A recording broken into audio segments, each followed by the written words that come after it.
అందరెట్లున్నారు? ఎన్ని రోజులైనా అక్క నీ మాటినక. అసలు కనీసం అట్టి మాట వీడియో అన్న విడతలేవేందే? గంత బరువైపోయినామా అని మీ అందరూ అనుకుంటారా? జర అనుకోరాదుర్రి.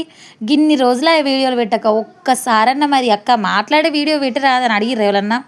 సరే అయితమే గానీ అడగలే గానీ అసలు ఈ వీడియో ఎందుకు చేత్తన్నవే? గింత అర్జెంటుగా అక్కల మొక్కలు కూర వండుకుంటా ఎందుకు వీడియో చేత్తన్నవు? అసలు ముచ్చటేందంటే, నేను యూట్యూబ్ చేసి పిల్లలని చూసుకుండే గగనంరా దేవుడా అంటే, నిన్న మధ్యాహ్నం నాకు ఫోన్ వచ్చింది. మీరు కరీంనగర్‌ల ఒక మీటింగ్ అటెండ్ అయ్యారు కదా! ఒక ఇంటర్వ్యూ అటెండ్ అయ్యారు కదా! జాబ్ కోసం. అవునా? కాదా? అని అన్నారన్నట్టు. అంటే నేనన్నా కదా! అటెండ్ అయినా అని నేనన్నా. అంటే మీ ఫోన్‌కి ఒక ఓటీపీ వత్తది. నిజంగానే అన్నాడు. అబద్ధం కాదు ఈ ముచ్చట. అని చెప్పిరన్నట్టు. నాకు అప్పటికే అనిపించింది ఫేక్ కాల్ అని. నేనెందుకు అటెంప్ట్ అయినా అన్నా? అసలు అటెంప్టే కాలేదు నేను. మీరేదో తప్పుగా ఇన్ఫర్మేషను అనుకోని నాకు ఫోన్ చేసిర్రు కావచ్చు అని నేనన్నా. అన్న వాళ్ళ కథం ఫోనే కట్ చేసిండు. అసలు ఎన్నిసార్లు ఫోన్ చేసినా కూడా లిఫ్ట్ చేసుడు లేదు.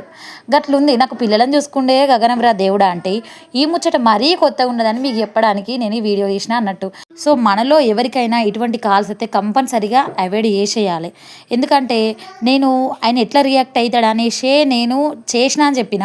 కానీ మళ్ళీ నేను చెయ్యలేదు ఓటీపీ నాకెట్లా వత్తదన్న నేను అటెంప్ట్ చేయలేదు అనుడితోటే ఫోన్ కట్ చేసిండు. అక్కడనే మనం అర్థం చేసుకోవాలి. తర్వాత నేను ఎన్నిసార్లు ఫోన్ చేసినా లిఫ్ట్ చేయలేదు. సో, అది అక్కడికే ఫేక్ అని మనం అర్థం చేసుకోవాలన్నట్టు. అసలు నేను కరీంనగర్‌కి పోయి అసలు నేను అటెంప్టే చేయలేదు. నాకు ఇంట్లో చూసుకుండే గగనంరా దేవుడా అంటే బయట పోయి చేత్తనా?